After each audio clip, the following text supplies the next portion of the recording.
बिस्मिल्लाहिर्रहमानिर्रहीम। रब्बि श्रह ली सदरी वयस्सिर ली अमरी वहलुल उक़दतम मिन लिसानी यफ़क़हू क़ौली। रदीतु बिल्लाहि रब्बा व बिल इस्लामि दीना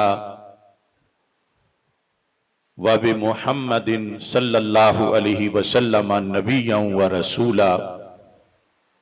अल्लाहु अकबर, अल्लाहु अकबर, अल्लाहु अकबर। लब्बैक लब्बैक लब्बैक या रसूल अल्लाह सल्लल्लाहु अलैहि वसल्लम। अल्हम्दुलिल्लाहिल्लज़ी जअल लनल अर्द किफ़ाता व अक्रमना अहयाअन व अमवाता। वस्सलातु वस्सलामु अला हबीबिही सयुस्क़ीना माअन फुराता। वस्सलातु वस्सलामु अला हबीबिही व अला आलिही व अस्हाबिही जमीअन व अश्ताता। अम्मा बादु फ़अऊज़ु बिल्लाहि मिनश शैतानिर रजीम। बिस्मिल्लाहिर्रहमानिर्रहीम। सुम्मा अमातहु फ़अक़बरहु सुम्मा इज़ा शाअ अंशरह। सदक़ल्लाहुल अज़ीम व सदक़ रसूलुहुन नबियुल करीमुल अमीन। इन्नल्लाह व मलाइकतहु युसल्लूना अलन नबी या अय्युहल्लज़ीना आमनू सल्लू अलैहि व सल्लिमू तस्लीमा। अस्सलातु वस्सलामु अलैका या सय्यदी या रसूल अल्लाह व अला आलिका व अस्हाबिका या सय्यदी या हबीब अल्लाह। सारे मोहब्बत से दुरूद व सलाम का नजराना पेश करें ताकि सबकी दरबार रिसालत में हाजिरी लग जाए। अस्सलातु वस्सलामु अलैका या सय्यदी या रसूल अल्लाह व अला आलिका व अस्हाबिका या सय्यदी या हबीब अल्लाह। मौला सल्लि व सल्लिम दाइमन अबदा अला हबीबिका खैरिल खल्क़ि कुल्लिहिम। मुनज़्ज़हुन अन शरीकिन फ़ी महासिनिही फ़जौहरुल हुस्नि फ़ीही गैरु मुनक़सिमी। मुहम्मदुन ताजु रसूलिल्लाहि क़ातिबतन मुहम्मदुन सादिक़ुल अक़वालि वल कलिमी। मुहम्मदुन ज़िक्रुहु रूहुल अनफुसिना मुहम्मदुन शुक्रुहु फ़र्दुन अलल उममी। रब्बि सल्लि व सल्लिम दाइमन अबदा अला हबीबिका खैरिल खल्क़ि कुल्लिहिम। खुदाया बहक़ बनी फ़ातिमा के बरक़ौले ईमा कुनी ख़ातमा। अगर दावतम रद कुनी वर कबूल मनो दस्तो दामाने आले रसूल सल्लल्लाहु अलैहि वसल्लम।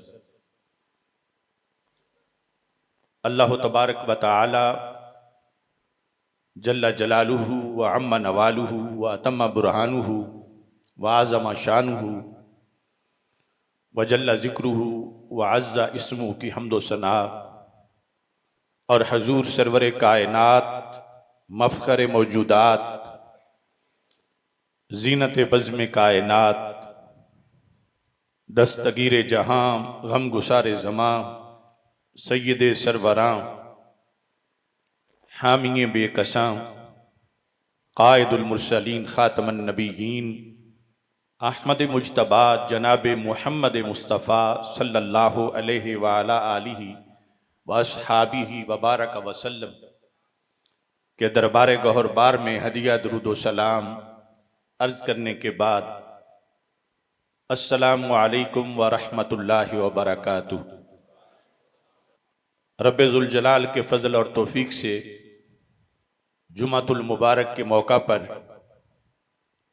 फ़ाज़िल मोहतशम हज़रत मौलाना मोहम्मद इरफान अली नक्शबंदी जलाली साहिब की वालिदा मोहतरमा मरहूमा के ईसाले सवाब के सिलसिले में अज़ीमुश्शान 47वां अफ़कार रज़ा सेमिनार मुनक़िद किया जा रहा है।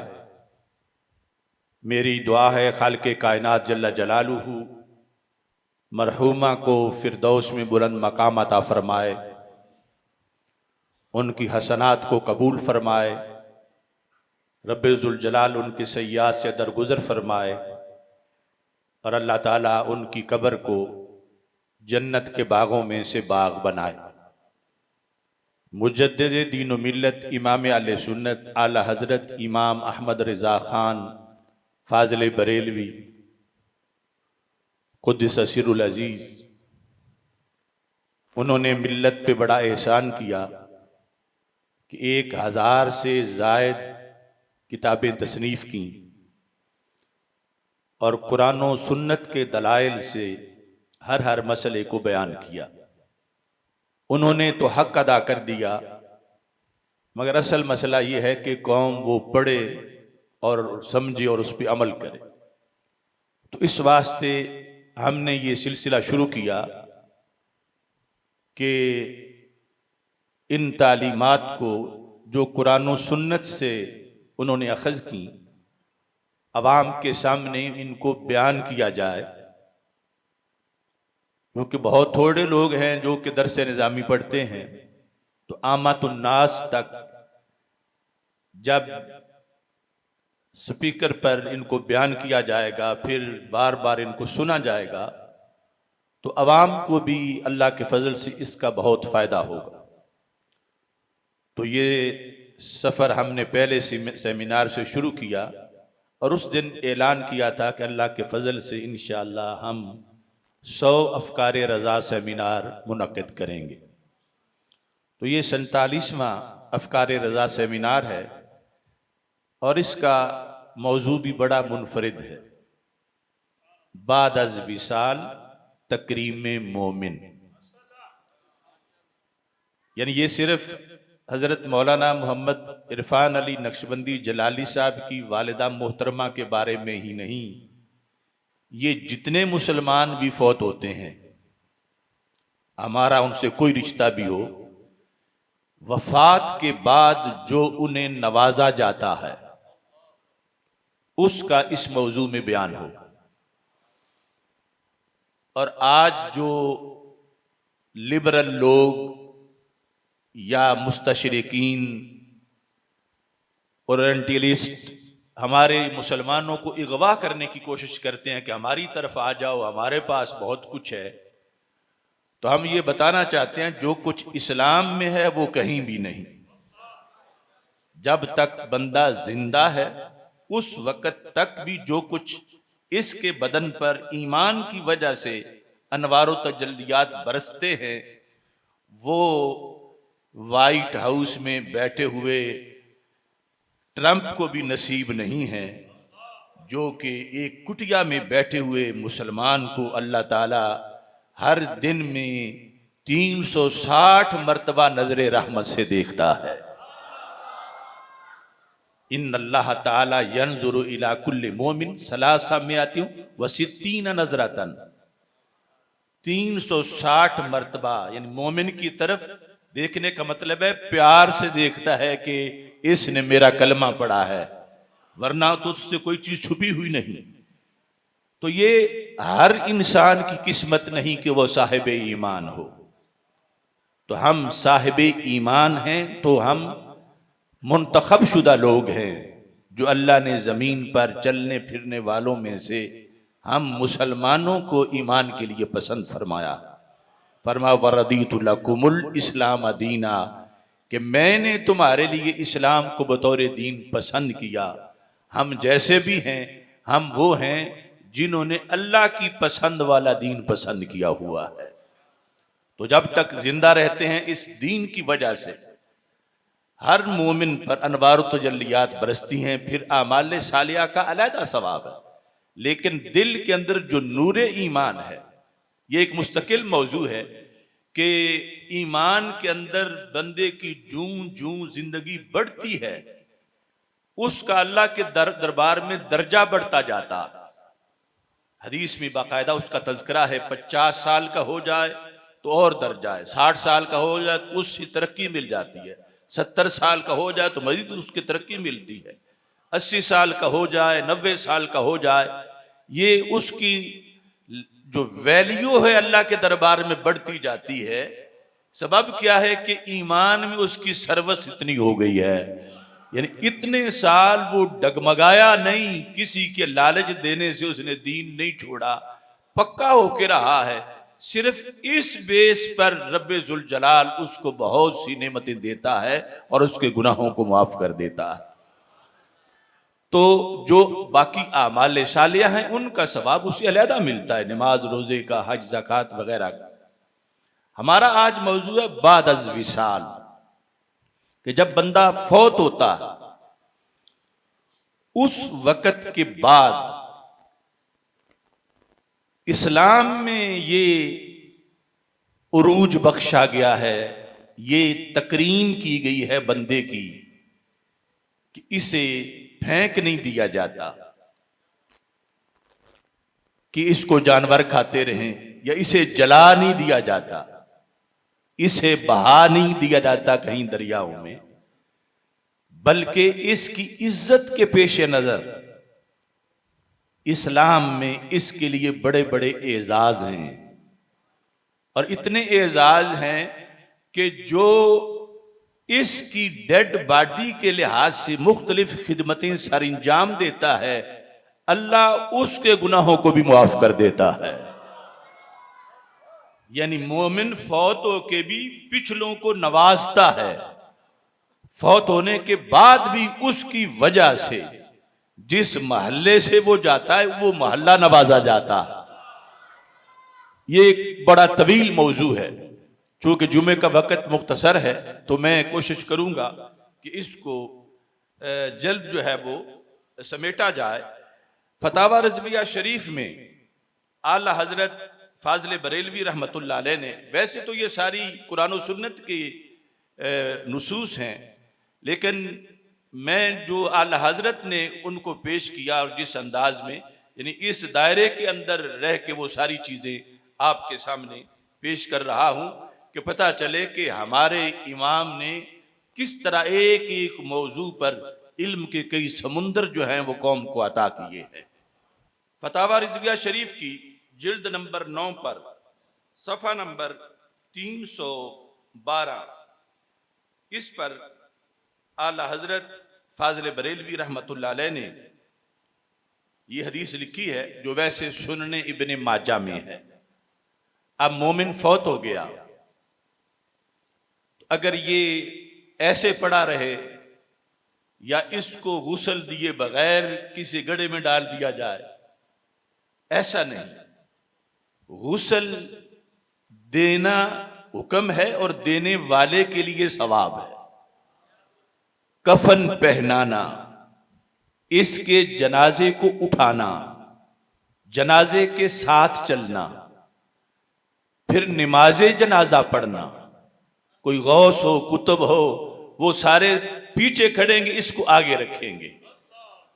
ये दुनिया से जा रहा है, अगरचे आम सा मोमिन है, लेकिन आज इसको आगे ही रखना है और सब ने हाथ बांध के खड़े हो जाना है। और फिर इसके बाद इसकी कब्र तक इसके साथ जाना, फिर तदफीन तक रहना, फिर तदफीन के बाद भी इसके लिए एजाज और इकराम की बहुत सी बातें। तो नबी अकरम नूर मुजस्सम शफी मुअज़्ज़म सल्लल्लाहु अलैहि वसल्लम से हजरत सैयदना मौला अली रदियल्लाहु ताला अन्हु रिवायत करते हैं कि हमारे आका सल्लल्लाहु अलैहि वसल्लम ने इरशाद फरमाया, मन गस्सला मय्यता, शरत ईमान की है कि मोमिन मय्यत जिसने फौत शुदा मुसलमान को गुस्ल दिया। अब ये भी कंसेप्ट क्लियर कर लें कि ये औलाद अगर गुस्ल देती है या कोई बड़ा बंदा गुस्ल देता है तो इससे उसकी शान में कमी नहीं आती, बल्कि उसके गुनाह झड़ते हैं। ये डेड बॉडी चूंकि मोमिन की है, इसको नहलाने वाला गुनाहों से धुल जाता है और सुथरा हो जाता है। मन गस्सला मय्यिता, ये पहली बात है कि रसूल अकरम सल्लल्लाहु अलैहि वसल्लम ने फरमाया, जिसने किसी मोमिन मय्यत को, खा वो आलिम हो, हाफिज हो, कारी हो, सैयद हो, गैर सैयद हो, मजदूर हो, गरीब हो, किसान हो, शर्त यह है कि मोमिन हो, ईमान पर उसका खात्मा हुआ हो, उसको जिसने गुस्ल दिया, नंबर 1, व कफ़नाहू, उसको कफन पहनाया। अब एक ही बंदा ये सारे काम करे या कई बंदे मुख्तलिफ कामों में शरीक हो जाए। जिसने उसको कफन पहनाया, वह हन्नताहू, जिसने उसको खुशबू लगाई। देखो ये तकरीम मोमिन, खुशबू लगाई। वह हमलहू, जिसने उसको उठाया। वह सल्ला अलैहि, जिसने उसकी नमाज जनाजा पढ़ी। आगे ये इतना मोहतरम हो गया है, रसूल अकरम सल्लल्लाहु अलैहि वसल्लम ने ये चीजें बयान की। नंबर 1 गुस्ल देना, नंबर 2 कफन पहनाना, नंबर 3 खुशबू लगाना, नंबर 4 उठा के ले जाना, नंबर 5 नमाज जनाजा पढ़ना।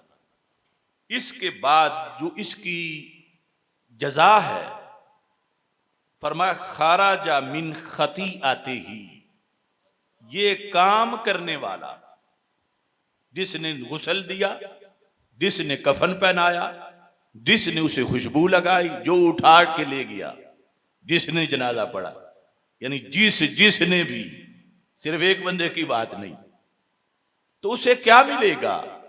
मेरे आका सल्लल्लाहु अलैहि वसल्लम इरशाद फरमाते हैं, खाराजा मिन खतीअतिही, वो अपने गुनाहों से निकल गया। कैसे निकला? फरमाया मिसलमा वलदत उम्मुहु, यूं गुनाहों से पाक हुआ जैसे आज ही उसकी मां ने उसको जन्म दिया है। यानी रिन्यू हो गया, नई जिंदगी उसको मिल गई। काम क्या किया है? एक मोमिन मुसलमान के साथ उसने सलूक किया है। लोग फौतशुदा को बुतों से मिलाते हैं। बुत की ताजीमो तौकीर तो शिर्क है, लेकिन फौतशुदा मोमिन के साथ ये एहतराम इकराम उसका, ये बंदे के अपने गुनाहों को झाड़ देता है। अब बंदे को सोचना चाहिए, ये कोई एहसान नहीं कि मैंने उसको गुस्ल दिया, मैंने तेरे बाप को कफन पहनाया, मैंने उसकी चारपाई उठाई, मैंने तेरे बाप का जनाजा पढ़ा। ये बंदा कोई किसी पर अपना एहसान ना जताए, बल्कि ये तो वो जाने वाले का अल्लाह के फजल से ईमान की बुनियाद पर ये क्रेडिट है कि वो जा रहा है, तुम उसके लिए ये कर रहे हो। उसके गुनाह तो बख्शे जाएंगे, साथ अल्लाह तुम्हारे गुनाहों को भी बख्श देगा। ये हमारे आका अलैहिस्सलाम ने किस लिए बताया कि कहीं क़यामत में कोई ऐसा दौर ना आ जाए कि मोमिन फौत हो और पड़ा रहे, उसे कोई उठाई ना, उसे कोई गुस्ल ही ना दे, उसे कोई चारपाई उठाने वाले मुयस्सर ना हो, जनाजा पढ़ने वाले ही ना हो, दफन करने वाले ही ना हो। ये इसलिए शौक दिलाया कि हर दौर में जो मोमिन दुनिया से जाएगा, उसकी तकरीम के लिए लोग तड़पें कि काश मुझे भी कोई हिस्सा इसमें से मिल जाए। है हालांकि आम सा मोमिन, उसमें यह शर्त नहीं कि वो गौस कुतुब हो, शर्त यह है कि ईमान का पक्का हो, अकीदा दुरुस्त हो। और आगे फिर जूं जूं बड़ा नमाजी है, हाजी है, गाजी है, सैयद है, वो तो मजीद दर्जे बढ़ते जाएंगे। लेकिन ये नफ्स मोमिन के लिए ये तकरीम है बाद अज़ विसाल, उसको अल्लाह के फजल से इतना नवाजा जाता है, उसकी वजह से औरों को भी कि ये मोमिन जिंदा रहा है और आज दुनिया से जा रहा है, इसे जानवरों की तरह फेंक ना दिया जाए, इसे काफिरों की तरह जला ना दिया जाए। इसके लिए एक बाकायदा नमाज है, वो नमाज पढ़ी जाए।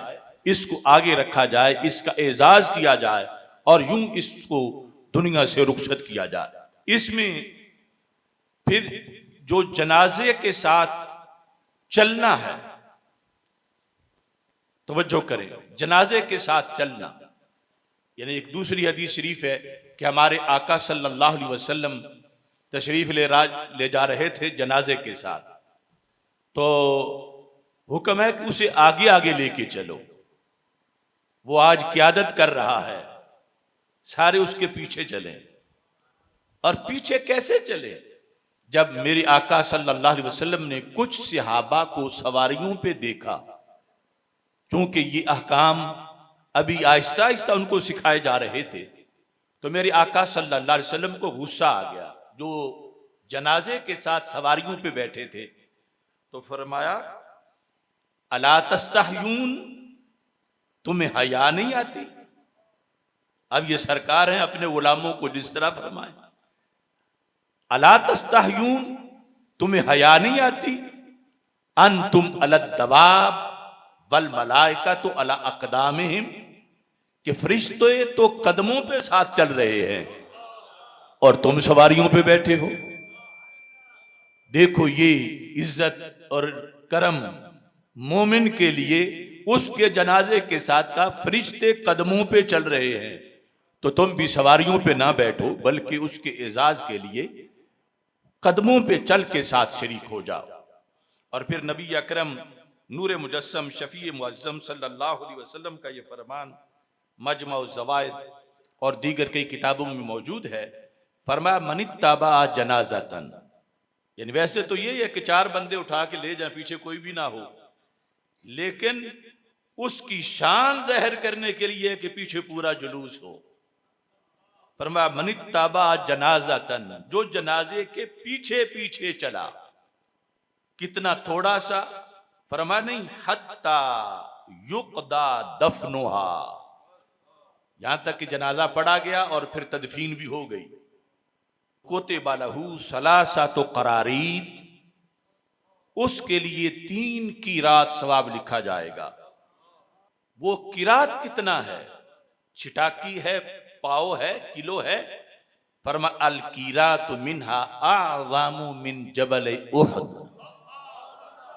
वो एक क़ीरात कई किलोमीटर में फैले हुए जबल उहद से बड़ा है, और उसको 3 क़ीरात सवाब मिलेगा। अब देखो, मोमिन जाता जाता भी पिछलों को नवाज रहा है। ये शान है उसकी, कि उसकी वजह से ये नवाजे जा रहे हैं कि जो जनाजे में उसके शामिल होगा वो, और फिर यहां तक रहेगा कि उसकी तदफीन हो जाए। यानी किसी मौके पर भी अगर जनाजा तो पढ़े और आगे दफन करने का वक्त सिर्फ 2-3 बंदे हो, तो फिर भी उसकी वैल्यू नहीं जाहिर होती। तो शरीयत चाहती है कि उस वक्त भी साथ हो, वहां भी पास खड़े हों जब उसको दफन किया जाए, उसका मुस्तकिल सवाब रसूल अकरम सल्लल्लाहु अलैहि वसल्लम ने फिर मजमूई तौर पर बयान फरमाया उन्हें 3 क़ीरात जो है वो सवाब दिया जाएगा, और हर क़ीरात जो है वो उहुद पहाड़ से बड़ा है। इसमें नबी अकरम सल्लल्लाहु अलैहि वसल्लम ने साथ इस चीज को भी उजागर किया।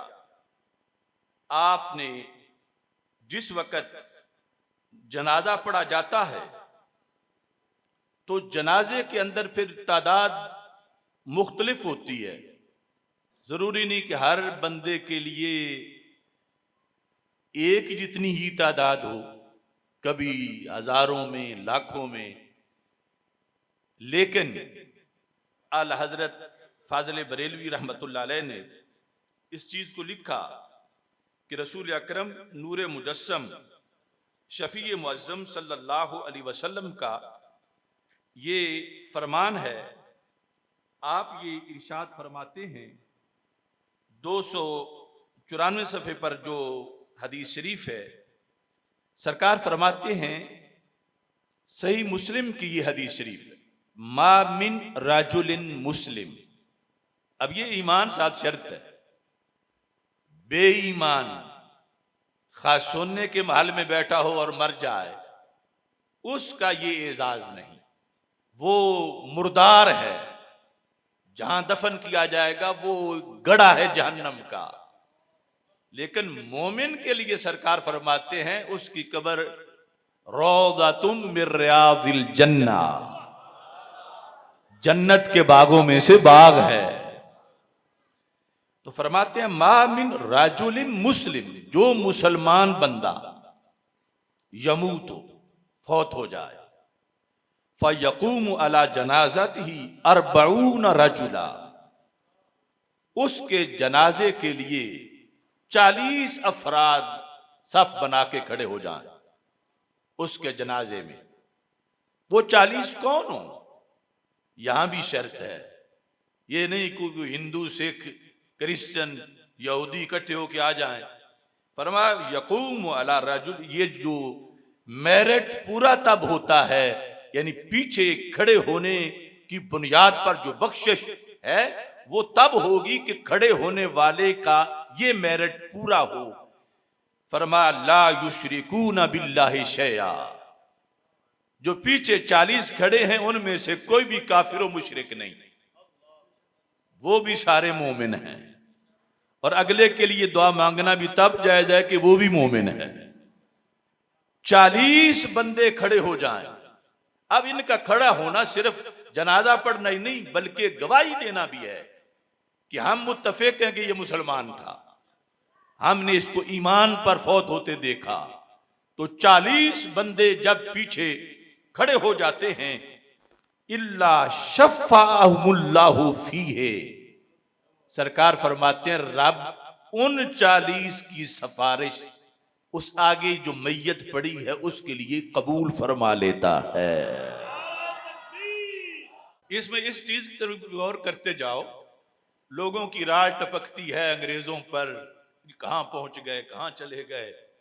गाफिल ना हो खुदी से कर अपनी पासबानी, शायद किसी हरम का है तू भी आस्ताना। ये जो अगले जहान के लिए वीजा है वो सिर्फ मोमिन के लिहाज से है कि पिछले मोमिन है, अगला भी मोमिन है। तो ये 40 दुआ मांगेंगे तो सरकार जामिन ने फरमाया अल्लाह इनकी सिफारिश कबूल करेगा। अब छोटे से थाने में किसी की सिफारिश कबूल हो, चंद घंटों की कैद के लिहाज से लोग बल्ले बल्ले करते हैं, और वो आखिरत के लिहाज से रब सिफारिश कबूल कर ले तो इन सिफारिशियों की कितनी वैल्यू है कि जो जनाजा पढ़ने खड़े हैं पीछे, अल्लाह ने इनकी सिफारिश को अगले के बारे में कबूल कर लिया है। ये उसकी बख्शिश चाहते हैं, अल्लाह ताला ने कबूल करने का मतलब ये ठीक है तुमने इसकी बख्शिश मांगी है, मैंने इसको बख्श दिया है। और जो दूसरी हदीस है वो भी सही मुस्लिम में है, उसमें यह है मा मिन मय्यित तुसल्ली अलैहि उम्मतुम मिनल मुस्लिमीन, कि जिस मैयत पर भी हसर है, जिस मैयत पर भी यानी मोमिन होने के साथ ये कि जो भी हो, कुम्हार हो, तिरखान हो, हज्जाम हो, किसान हो, आलिम हो, जाहिल हो, सैयद हो, गैर सैयद हो, हाफिज हो, शर्त यह है कि मोमिन हो। जिस मोमिन की नमाज जनाजा सरकार फरमाते हैं मुसलमानों की एक जमात ने पढ़ी। कितनी जमात? फरमाया यबलुगून मिया, कि उनकी तादाद 100 तक पहुंच गई है और वो सारे उसकी सिफारिश करते हैं, यानी ये जनाजा पढ़ना एक सिफारिश है। तो सरकार फरमाते हैं इल्ला शुफ़िऊ फीहे, उन सब की सिफारिश उसके हक में कबूल कर दी जाएगी। और नबी अकरम नूर मुजस्सम शफी मुअज्जम सल्लल्लाहु अलैहि वसल्लम ने जो तीसरी हदीस है 310 सफ़े पर इसी सिलसिला की, उसमें हमारे आका सल्लल्लाहु अलैहि वसल्लम के अल्फाज ये हैं, सरकार फरमाते हैं मा मिन मोमिन यमूतो, जो मोमिन भी फौत हो जाए, ये बाद अज़ विसाल तकरीम है, फयुसल्ली अलैहि उम्मतुम मिनल मुस्लिमीना यबलुगून अन यकूनु सलासता सुफूफिन, उस पर एक जमात ने नमाज पढ़ी कि जो 3 सफों में खड़े थे, यानी 3 सफों तक लोग मुयस्सर आ गए मुसलमान, जिन्होंने उसके नमाज जनाजा अदा की। सरकार फरमाते हैं इल्ला गुफिर लहू, इस मैयत को बख्शा हुआ जानो। ये हसर के साथ फरमा जो मुसलमान उसके पीछे 3 उसके नमाज जनाजा में 3 सफ़े मुसलमानों की शरीक हुई, तो उसको ये जानो कि अल्लाह ताला ने उसके गुनाहों को जो फौत शुदा है बख्श दिया है। यानी ये मरने के बाद भी पिछलों के कुछ अमाल हैं जो उसे जा पहुंचते हैं और उससे उसकी बेहतरी होती है। और नबी अकरम नूर मुजस्सम शफी मुअज्जम सल्लल्लाहु अलैहि वसल्लम ने फिर ये जो बंदे का जिस्म है जिससे रूह निकल गई है, इसके जो आदाब हैं वो एक अलहदा बाब है। आदाब उसके कितने हैं? हमारे आका सल्लल्लाहु अलैहि वसल्लम की हदीस शरीफ है जो 441 सफ़े के अंदर मौजूद है। नबी अकरम नूर मुजस्सम शफी मुअज्जम सल्लल्लाहु अलैहि वसल्लम का सही फरमान है। हमारे आका सल्लल्लाहु अलैहि वसल्लम इरशाद फरमाते हैं कि मोमिन जो है बादस विसाल, आप इस पर हैरान होंगे, सरकार फरमाते हैं जो इब्ने माजा, अबू दाऊद शरीफ, मुस्नद इमाम अहमद में मौजूद है, फरमा कसरु अज़मिल मय्यत व अज़ाहु का कसरे ही हय्या। मोमिन जो फौत हुआ, फौत होने के बाद उसकी हड्डी तोड़ना, फरमाया यूं ही है जैसे जिंदा की हड्डी तोड़ना जुर्म है। ये कोई जानवर नहीं, ये मोमिन है। ये काफिर नहीं, ये मोमिन है। ये ऐसा नहीं कि इसके साथ अब जो भी करो, जला दो, जैसे भी मारो इसको, नहीं, ये मोमिन है। फरमाया विसाल के बाद नंबर 1 हड्डी तोड़ना, नंबर 2 उसको कोई अजियत देना, मसलन सख्त हाथ लगाना गुस्ल देते वक्त।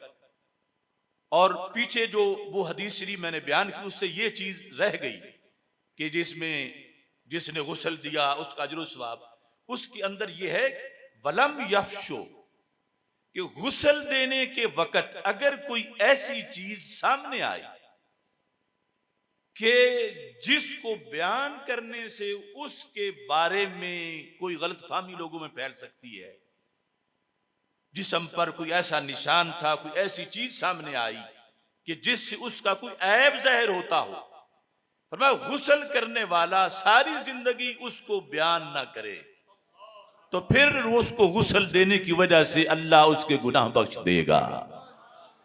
यानी ये इतना मोहतरम है कि रब को पसंद नहीं कि इसकी कोई हल्की बात लोगों में बयान हो, इसका पर्दा रखा जाए।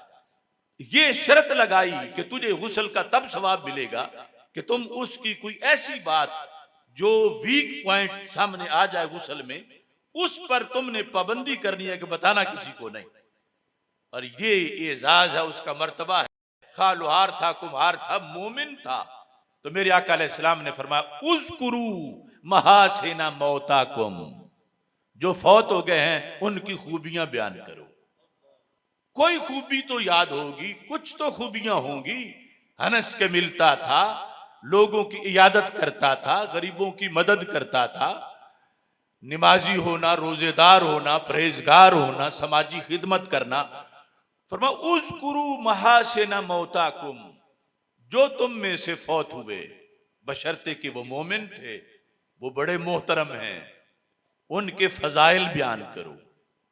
ये ड्यूटी लगा रहे हैं सरकार जो पीछे जिंदा हैं उनकी, कि जाने वाले को हकीर ना जानो, उसकी खूबियां बयान करो।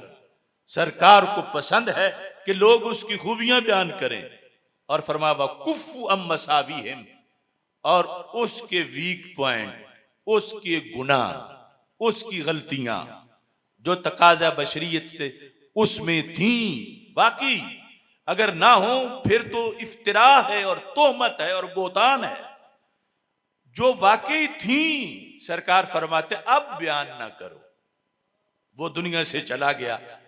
यानी ये एजाज़ो इकराम सारे पहरे लगाए जा रहे हैं उसके लिहाज से कि उसकी खूबियों को बयान करो, खामियों को बयान ना करो।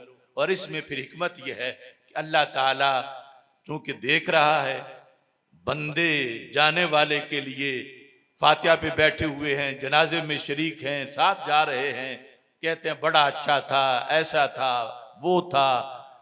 तो अल्लाह फरिश्तों से कहता है, फरिश्तों देखो ये उसके मोहल्ले के थे, ये इनके जिंदगी में आपस में कई बार नशेब फराज हुए, कई इनके हो सकता है आपस में झगड़े भी हुए हों, छोटी मोटी रंजिशें भी हुई हों, लेकिन फरिश्तों क्या ये जानते नहीं है कि इसमें फुला फुला ऐब भी है?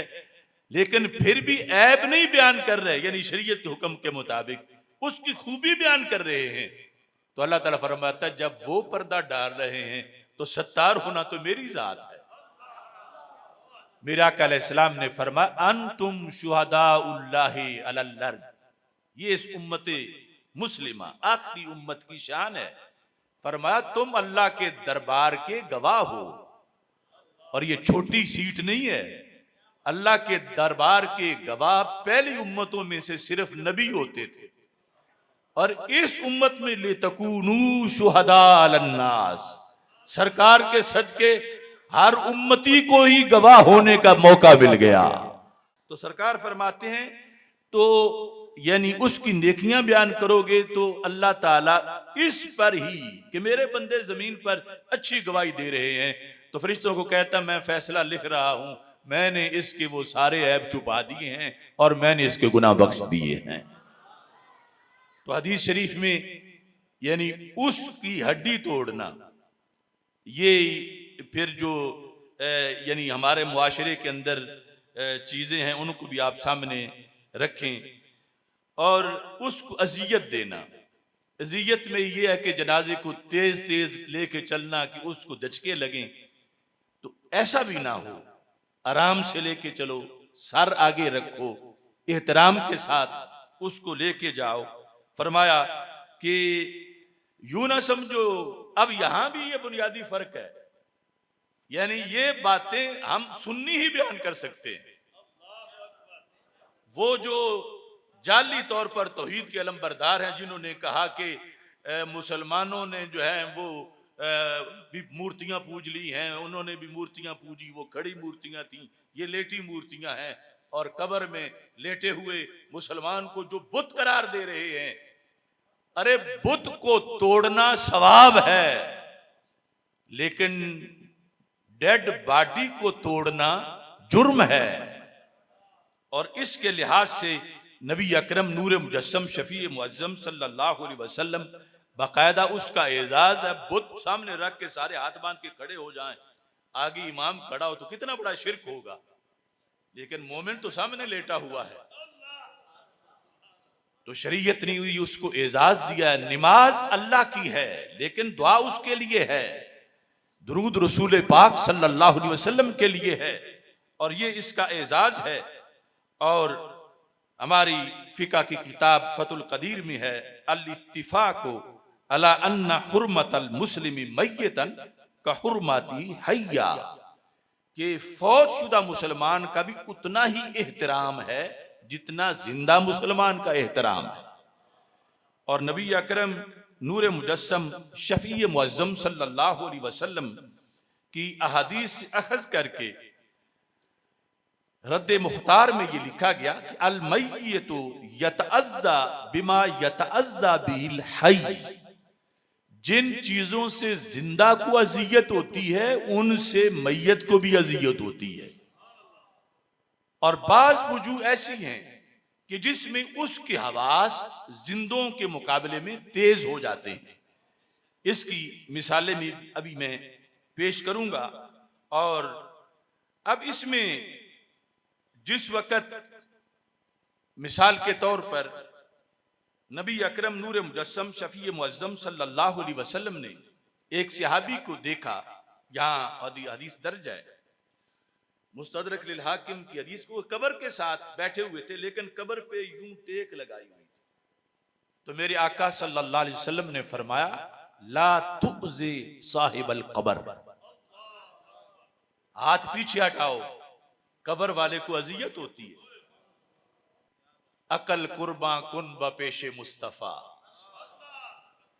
शरीयत को मानना हो तो अकल को शरीयत के सामने झुकाना पड़ता है। अब रूह निकल गई, कब्र की छत बन गई, ऊपर मट्टी भी है, लेकिन ये कोनी लगाने वाले के लिए रसूल पाक सल्लल्लाहु अलैहि वसल्लम फरमा रहे हैं उसे अजियत होती है। अब हम छत के नीचे बैठे हैं, ऊपर जो है वो कोई चढ़ के बैठ जाए, हमें कोई अजियत नहीं है क्योंकि छत सलामत है। मगर कब्र वाले के आवाज इतने तेज होते हैं। और फिर ये तकरीम है जहां मोमिन लेटा हुआ है कि उस जगह पे घोड़े ना चढ़ाए जाएं, वहां बिल्डोजर ना फेरे जाएं। ये देखो इब्ने अब्दुल वहाब नजदी का जुर्म, जो जन्नतुल बकी और जन्नतुल माला में बिल्डोजर चला दिए गए। सैयदा फातिमा ज़हरा रदी अल्लाह ताला अन्हा की कब्र मुबारक हो या असहाबे रसूल सल्लल्लाहु अलैहि वसल्लम की कब्रें हो, यानी जहां कोनी रखना शरीयत में जायज नहीं, वहां जूतों समेत मुतव्वों का और शुरतों का ऊपर छलांगे मारना ये कैसे जायज? और वो तो अव्वलीन मोमिन थे, हम जैसे करोड़ों उनकी खाके पा तक नहीं पहुंच सकते। यानी मोमिन का एहतराम है और उसके लिए नबी अकरम नूर मुजस्सम शफी मुअज्जम सल्लल्लाहु अलैहि वसल्लम ने मुख्तलिफ हुक्म डेड बाजी, और फिर जिस कब्र में है वो जिस हालत में भी है वो बरज़ख है, हमें वो मालूम नहीं। और यहाँ यह है कि वहां के हालात जो हैं उसमें कानून वहां के चलते हैं। आज ये जो फितना है गामदीयत का, वहाबियत का, जेलमी का, ये सब इनकी आखिरी दलील ये है कि तुम्हारे सामने उसकी रूह निकली, आंखें तुमने बंद की, कमीज उसकी तुमने उतारी, कफन तुमने पहनाया, कब्र में तुमने उतारा, ना खुद वो कब्र में उतर सका, ना अपनी आंखें बंद कर सका, तो फिर उसको ही तुम जिंदा समझने लगे। तो हदीस क्या कहती है? बुखारी शरीफ की हदीस है कि रसूल अकरम सल्लल्लाहु अलैहि वसल्लम फरमाते हैं, जब वो कब्र में दफन हो वो तो बात की बात है, जब तुम्हारे सामने वो चारपाई पे लेटा हुआ है अभी घर में, लेकिन फौत हो चुका है, वो अब बरज़ख में है। और बरज़ख के ज़ाब्ते और कानून और हैं, दुनिया के कानून और हैं। गलत फहमी यह है कि लोग दुनिया वाले कानून बरज़ख में चलाते हैं और फिर अहले सुन्नत पे एतराज करते हैं। वहां बरज़ख में बरज़ख के कानून चलते हैं, दुनिया के कानून नहीं चलते। अब हदीस शरीफ में है कि अगर वो बंदा नेक हो, वो कहता है कद्दिमूनी, जल्दी ले चलो मुझे, लेट कर रहे हो। और अगर बुरा हो वो कहता है ऐना तज़हबूना बिहा, चीखता है, चिल्लाता है, कहां ले जा रहे हो मुझे, ना ले जाओ। अब कभी ये आवाज आपने सुनी? दोनों सूरतों में नहीं सुनी। ये सरकार खबर दे के गए, फरमाया यस्माउ सौतहा कुल्लु शैइन इल्लल इंसान, उसकी आवाज हर शय सुनती है सिवाय इंसान के। मुर्गी हो, बकरी हो, गाय बांधी हो, वो सुन रहे हैं, इंसान नहीं सुनता। और ये भी रब की कुदरत है, वरना जो आवाज आ रही हो कैसे हो कि आधों को आए आधों को ना आए। अब आप सब को जहां आ रही है और जहां नहीं जा रही वहां नहीं जा रही।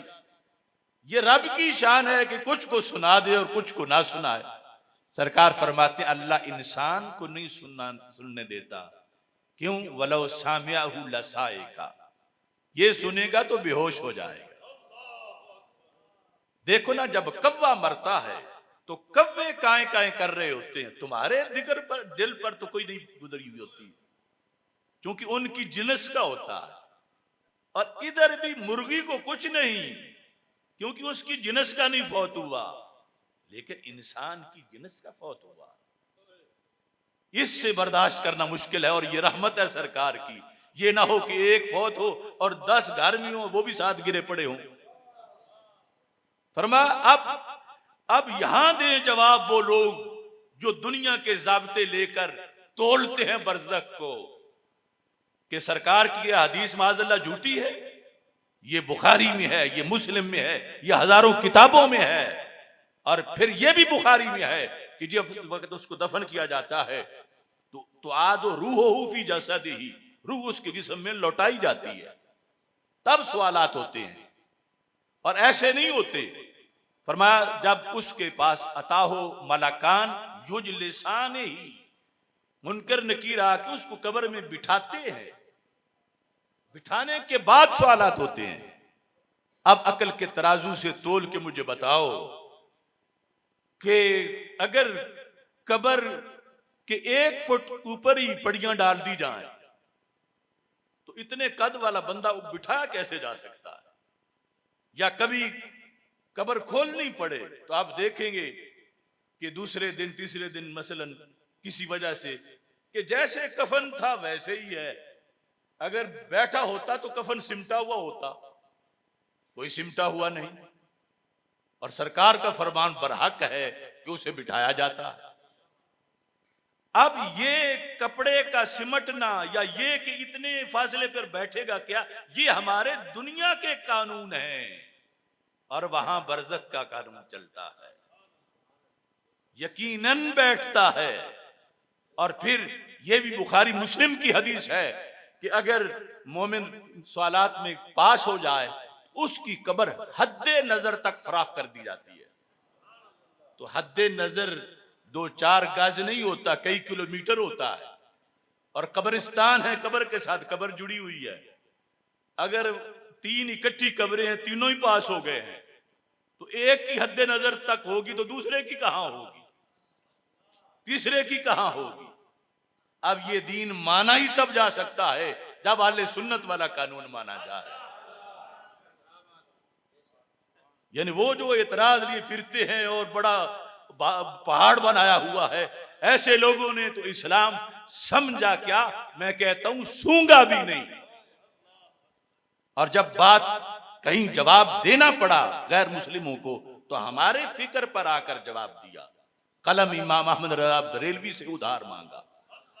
यहां तक कि ये बुखारी शरीफ की जो हदीस है, इस पर जो इब्ने उसैमीन जो अहले नजद का इमाम गुजरा है, मोहम्मद बिन साले उसैमीन, उसकी जो शरह है उसमें उसने यहां पर आकर लिखा कि गैर मुस्लिम ये सवाल करते हैं, मुस्तशरिकीन ये सवाल करते हैं, यहूद व नसारा ये सवाल करते हैं कि तुम्हारी बुखारी में है कि मैयत को रूह उसमें लौटाई जाती है और बिठाया जाता है, जबकि तजर्बा इसके खिलाफ है कि इतनी ऊपर जगह ही नहीं जब पड़ियां साथ डाल दी जाए या ऊपर मिट्टी डाल दी जाए बिल्कुल, और ना उसके कपड़े सिमटे होते हैं। ये सारा उसने सवाल में लिखा है।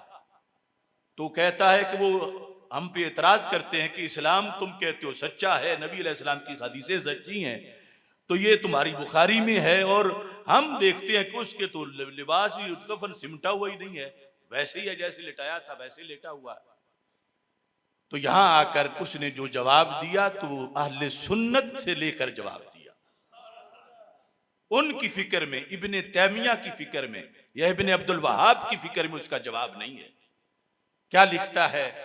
कहता है वो जहान और है, ये जहान और है। ये जो है कि बैठने से कपड़े सिमटते हैं, ये इस जहान की बात है। ये है कि बैठने के लिए ऊपर जगह खुली हो, ये इस जहान की बात है। उस जहान के मामलात और हैं। फरमाया ये तो पूरी मौत और बरज़ख है। लिखने लगा कि नींद निस्फ मौत है। ये तो हदीस में है। कहता नींद के अंदर जो सोया हुआ है उसके साथ कुछ मामलात हो रहे हैं, तुम साथ जिंदा बैठे हो, तुम्हें उसका पता नहीं, कब्र वाले का कैसे पता होगा। तो उसने इसकी मिसाल में कहा कि वो बंदा जो सोया हुआ है, हो सकता है ख्वाब में वो मदीना मुनव्वरा पहुंचा हुआ हो, तो तुम्हें तो यही नजर आएगा।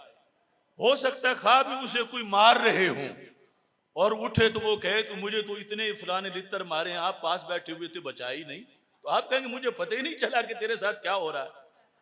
तो वो कहने लगा नजदी कि जब ख्वाब की हालत तुम पर आगा तुम नहीं हो सकते, तो मौत तो बड़ी चीज है, और फिर वो मिट्टी के नीचे है, और वहां टेक्नोलॉजी भी कुछ नहीं कर सकती। जब आंखों के सामने था तो पता नहीं चल रहा था, कैमरा को कैसे खबर देगा। तो ये निगाह मुस्तफा सल्लल्लाहु अलैहि वसल्लम है जिसने हमें मुत्तले फरमाया, और मानना यह है कि अकल उसके सामने झुकानी पड़ेगी जो शरीयत ने हमें हुक्म दिया। ईमान बिल गैब इसी का नाम है। ऐसे ही जो एजाज हैं उनके अंदर फौजशुदा की ताजियत का मसला है। यानी घोड़ा फौत हो जाए किसी का, गाय हो जाए, उसके लिए ताजियत नहीं, मोमिन के लिए ताजियत है, और इस ताजियत का हुक्म है, और इस ताजियत में ताजियत करने वाले का फायदा है। जाहिर है कि फायदा तो उसकी वह होगा, उसका भी जिसके लिए कर रहे हैं। तो ये जो फतावा रिजविया शरीफ है, इसमें 393 सफ़े पर इस चीज को बयान किया गया, और ये वाज़ेह रहे कि ताज़ियत सिर्फ 3 दिन होती है, यानी सोग 3 दिन है। इसाले सवाब सारी जिंदगी है, वो 10वां हो, वो 40वां हो, वो रोजाना। और ताज़ियत के लिहाज से सुनिए, एक है, और ये इस्लाह कीजिए अपनी, एक है रस्म रवाज के लिहाज से, वो आया था हमारे घर तो मैं भी जाऊं, इसके लिए नहीं। ताज़ियत इसलिए करो कि हमारे नबी अलैहिस्सलाम ने हमारी ड्यूटी लगाई हुई है कि मोमिन का जाना छोटी बात नहीं, बहुत बड़ा हादसा है, बहुत बड़ा हादसा है। ये एक मुस्तकिल तकरीर है। हदीस में अल्लाह ताला फरमाता है, मुझे किसी चीज में कभी तरद्दुद नहीं होता।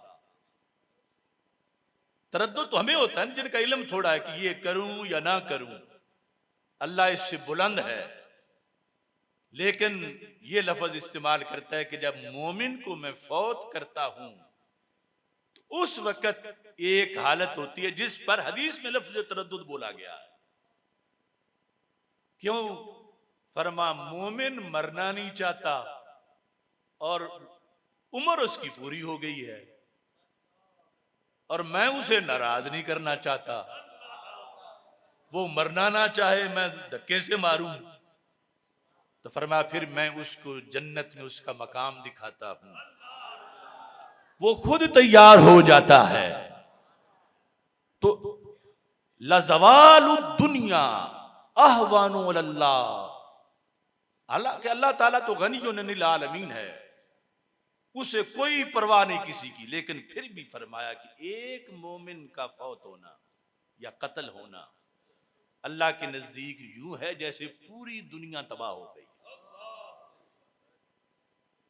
इतना बड़ा हादसा है। अब इस पर जिनका हुआ उनके पास जाकर उनकी हौसला उनका बढ़ाना, उन्हें सब्र की तलकीन करना। तो रसूल अकरम नूर मुजस्सम शफी मुअज्जम सल्लल्लाहु अलैहि वसल्लम का ये फरमान है, सुनन इब्न माजा में सरकार इरशाद फरमाते हैं, मन अज़्ज़ा मुसाबन, जिसने ताज़ियत की उस बंदे के साथ जो मुसाब है। मुसाब का मतलब है जिस पर मुसीबत आई हुई है, जिसका बेटा फौत हो गया है, बाप फौत हो गया है, माज़अल्लाह कोई नुकसान ये हो गया है, जिसने उसके साथ ये ताज़ियत की, फरमाया फालहू मिस्लु अजरिही, उसको भी उतना ही सवाब मिलेगा जितने उस मुसीबत ज़दा को सवाब मिल रहा। क्योंकि मोमिन पर मुसीबत आए, कांटा भी चुभे तो अल्लाह उसको सवाब देता है। तो जब ये गम आता है बड़ा गहरा गम, तो इस पर उसको बहुत अजर मिलता है। और जो जाके ताजियत करे, सरकार फरमाते हैं इसको भी उतना अजर मिल जाता है। यार इस बुनियाद पर यह भी तकरीम है मोमिन की कि उसकी ताजियत करने पर भी रब्बे जुल जलाल ने कितना अजर रखा है, कितना सवाब रखा है। और इससे भी यानी जाने वाले का भी भला है और जो पीछे हैं अल्लाह के फजल से उनका भी भला। और फिर इसाले सवाब है, और इसाले सवाब वो हमेशा के लिए है।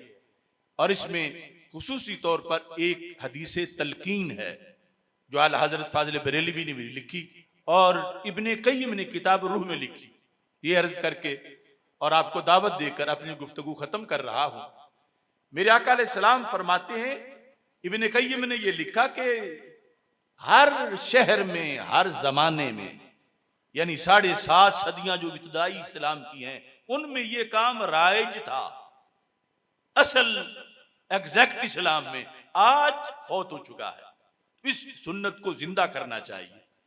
सरकार फरमाते हैं जब तुम में से कोई फौत हो जाए, इज़ा माता अहदुकुम फसव्वैतुम अलैहि तुराब, तुम उस पे मिट्टी डाल दो, तो फिर फल यकुम अहदुकुम अला रअसी क़ब्रिही, एक बंदा तुम में से उसकी कब्र के सिराने खड़ा हो जाए। खड़ा होके क्या कहे, या फुलान अब्ना फुलाना था, ए फुला फुला औरत के बेटे।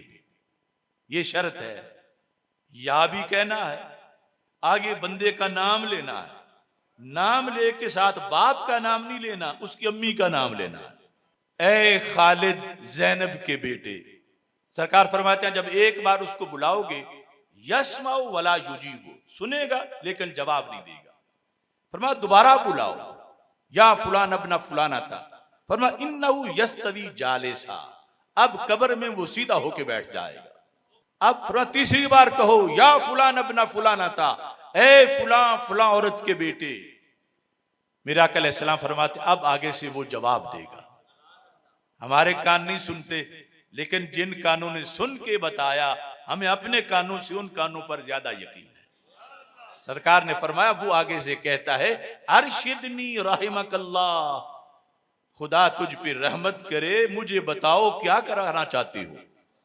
अरशिदनी इरशाद, मुझे गाइड करो, यानी बुलाने का मतलब है तुम्हें मुझे कुछ गाइड करना चाहते हो, तो मैं अब तैयार हूं, सुन रहा हूं, मुझे बताओ क्या बताना चाहते हो।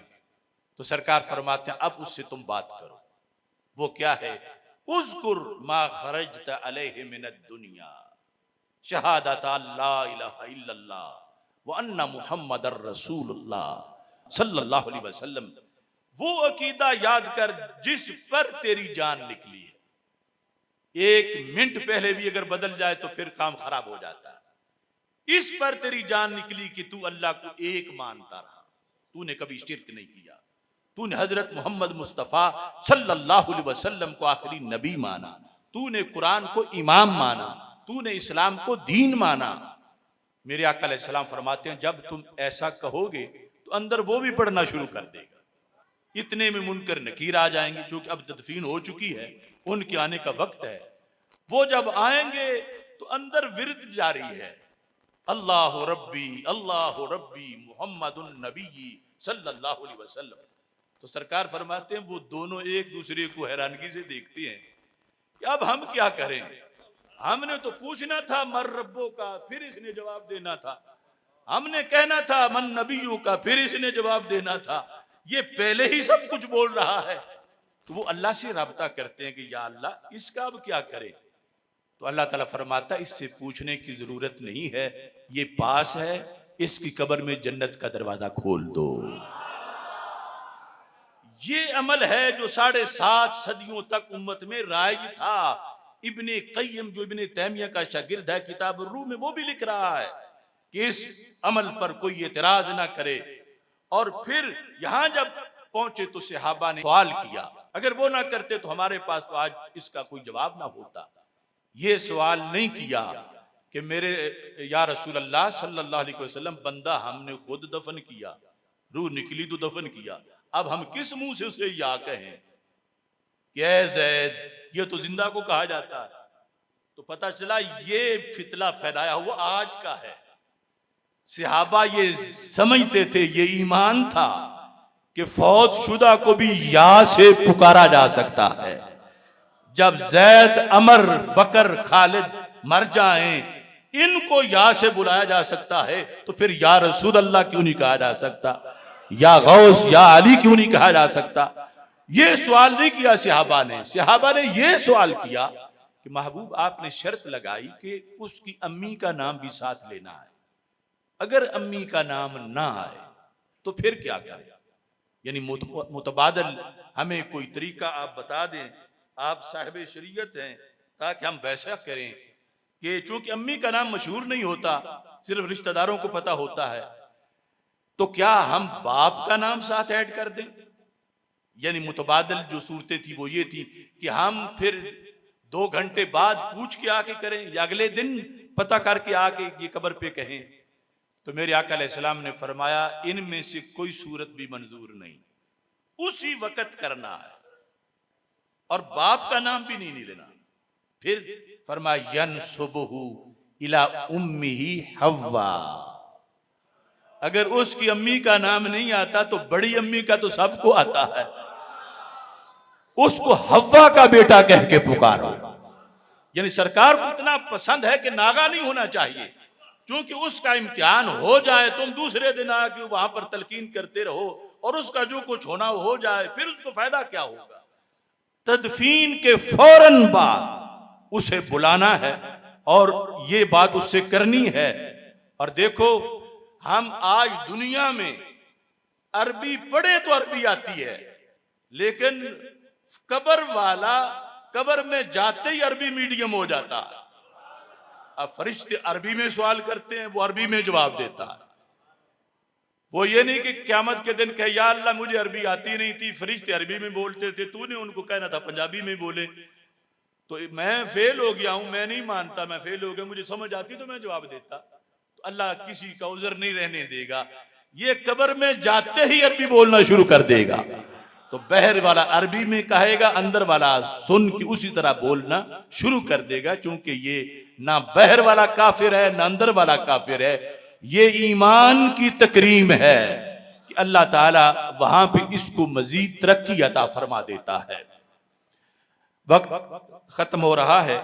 आज हमने चूंकि जो सूरत हाल है इस वक्त दुनिया में, फलस्तीन का मसला बहुत ही बायसे तशवीश बन चुका है और उम्मत पे जिहाद फर्ज हो चुका है। एक मोमिन के बदले के लिए जंगें लड़ी गई और अब 50,000 से जायद फलस्तीनी शहीद हो चुके हैं। आज हमने चूंकि जो सूरत हाल है इस वक्त दुनिया में, फलस्तीन का मसला बहुत ही बायसे तशवीश बन चुका है और उम्मत पे जिहाद फर्ज हो चुका है।